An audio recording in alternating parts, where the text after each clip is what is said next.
আজকের ক্লাসে সবাইকে ওয়েলকাম। তো চলো আমরা আগের দিন যেখানে পড়েছিলাম অ্যাটমিক স্ট্রাকচার তারপর থেকে কন্টিনিউ করি। তো আগের দিন আমরা ইলেকট্রন সম্পর্কে জেনেছিলাম যে ইলেকট্রনকে আবিষ্কার করেছে, ইলেকট্রনের ব্যাসার্ধ কত এবং ইলেকট্রনের ভর কত। আজকে আমরা জানবো যে তার পরবর্তী অ্যাটমগুলো। তাহলে সর্বপ্রথম পরমাণুর মূল কণার মধ্যে সবথেকে আগে কি আবিষ্কার করা হয়েছে? ইলেকট্রনকে, তাই তো? আচ্ছা, ইলেকট্রন আবিষ্কার কে করেছে? J Thomson. আচ্ছা, এবার ওদের মনে হলো যে পরমাণু নিস্তড়িত, একটা অ্যাটম সবসময় কি হয় না, সে হচ্ছে নিউট্রাল হয়। এখন আমাদের ইলেকট্রন মানে নেগেটিভ কণাটা আবিষ্কার করা হয়ে গেছে। তো বিজ্ঞানীদের মনে এলো তাহলে আর একটা নিশ্চয়ই পজিটিভ কণা আছে। তো এইভাবে কিন্তু প্রোটনের খোঁজটা আমরা পাই, ঠিক আছে? তারপর আমরা পাই প্রোটনের খোঁজ। প্রোটনের খোঁজ করে বিজ্ঞানী রাদারফোর্ড। এরপর ওদের মনে হলো ঠিক আছে, প্রোটন আছে পজিটিভ কণা ও হচ্ছে নিস্তড়িত কণা, কিন্তু যখন একটা পরমাণুর ভর, ঠিক আছে, একটা যখন অ্যাটমের মাস দেখা যাচ্ছে এই যে এর সাপেক্ষে প্রোটনের যে ভরের সাপেক্ষে ইলেকট্রনের ভর হচ্ছে প্রায় নগণ্য, কিন্তু আমি যখন অ্যাটমের মাস দেখছি যে সেখানে, তাহলে এর যদি নগণ্য হয় তার মানে পরমাণুর মাসটা প্রোটনের মাসের সমান, তাই তো? মাস অফ প্রোটন হওয়ার সমান। কিন্তু দেখা যাচ্ছে যে না, পরমাণুর মোট ভর প্রোটনের মোট ভরের সমান নয়। তখন বিজ্ঞানীদের মনে প্রশ্ন এলো তাহলে আরো একটা কণা আছে। এইভাবে আমাদের নিস্তড়িত কণা যেটা হচ্ছে নিউট্রনের আবিষ্কার হয়, ঠিক আছে? আর নিউটনের আবিষ্কার কে করে? সেটা হচ্ছে শ্যাডউইক করে। তাহলে আমরা যদি তিনটা আবিষ্কর্তা বলি, ইলেকট্রন আবিষ্কার করে জে থমসন, প্রোটন আবিষ্কার করে রাদারফোর্ড, আর নিউট্রন আবিষ্কার করে শ্যাডউইক। আর আমরা তো আগের দিন চার্জ করেছিলাম, ইলেকট্রনের চার্জ কত? 1.6 × 10⁻⁹ কুলম, কিন্তু সেটা নেগেটিভ। আর প্রোটনের চার্জ একই, সেই জন্যই তো। আর নিউট্রন তো নিস্তড়িত, যেহেতু এর চার্জ আর এর চার্জ সমান, সেই কারণেই পরমাণু হচ্ছে নিস্তড়িত। তাহলে পরমাণু কেন নিস্তড়িত সেটা বোঝা গেল। তাহলে এখন যদি আমি কম্পেয়ার করি, আগের দিন আমরা ইলেকট্রনের মাস পড়েছি, আজকে যদি আমরা মাস অফ প্রোটন দেখি, এটা বলা হয় যে প্রোটনের মাস আর নিউট্রনের মাস অনেকটা সমান, কারণ ইলেকট্রনের মাস ওদের থেকে একটু কম।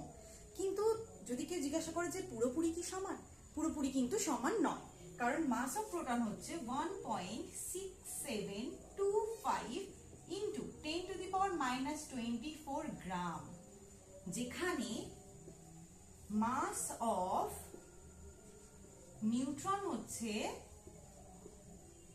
1.675 ইন্টু 10⁻⁻24 গ্রাম। দেখো, যদি এই জায়গাটা কম্পেয়ার করো তাহলে আমরা দেখতে পাবো যে প্রোটনের মাস নিউট্রনের মাসের থেকে একটুখানি কম। তাহলে সব থেকে যদি মাসের দিক থেকে বলি, মাস হচ্ছে নিউট্রনের সব থেকে বেশি, তারপর কার?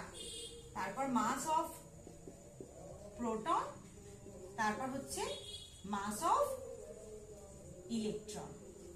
আচ্ছা, আমরা কি জানি প্রোটন আর নিউট্রন এগুলো কোথায় থাকে পরমাণুর? এটা যদি মুছে দিই, যদি আমরা পরমাণু আঁকি, এই যে এরা থাকে কেন্দ্রে, এখানে থাকছে প্রোটন নিউট্রন, প্রোটন নিউট্রন, আর বাইরে কে থাকে? বাইরে থাকে ইলেকট্রন। এখানে ইলেকট্রন আছে, এখানে ইলেকট্রন আছে, প্রতিটা কক্ষে ইলেকট্রন আছে। তো এই যে প্রোটন এবং নিউট্রন, এদেরকে একত্রে কি বলে জানো? প্রোটন এবং নিউট্রনকে একত্রে বলে নিউক্লিয়ন, ঠিক আছে? এরা কিন্তু এক জায়গাতে থাকে, সেটা হচ্ছে নিউক্লিয়ন। আচ্ছা, তোমাদেরকে তো আমি বললাম যে প্রত্যেকটা পরমাণুর হচ্ছে মৌলিক কণা প্রোটন, নিউট্রন এবং ইলেকট্রন।